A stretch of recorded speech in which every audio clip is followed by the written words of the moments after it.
আসলে অনেক কিছুই তো এখন মনে হয় বদলানো উচিত। প্রফেশনের সাইড থেকে যদি মনে হয় ভাবি দেখি তাহলে মনে হয় যে আমার অনেক কম কাজ করা উচিত, আরো অনেক বেছে, অনেক আরো বুঝে, আরো অনেক সময় দিয়ে স্পেশাল ডেতে স্পেশাল মুভি, তারপর নর্মাল ডেতে ওইরকম সময়কে ভাগ করে নিয়ে ওইরকম ভালো ভালো কাজ করা উচিত। পার্সোনালি মনে হয় যে না, এখন আসলে সিরিয়াসলি কাউকে নিয়ে ভাবা উচিত। অপু বুবলির সাথে আর কোনো কাজ করবেন না অভিনেতা শাকিব খান। গুঞ্জনে জল ঢেলে দিল অভিনেতা শাকিব খান। অপু বিশ্বাস বা বুবলি অনেক ইন্টারভিউতে বলেছে যে ভালো প্রযোজক, ভালো গল্পের জন্য, শাকিবের সময়ের জন্য তার সাথে কাজ করতে পারছে না।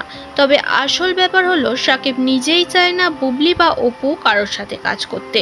বুবলির সাথে 12টি সিনেমা, অপু বিশ্বাসের সঙ্গে 72টি সিনেমা কাজ করেছে শাকিব খান। এবার নিজেকে পাল্টানো দরকার, নিজের জায়গাটা আরও বেটার জায়গায় নিয়ে যেতে চায় বাংলাদেশের সুপারস্টার শাকিব খান।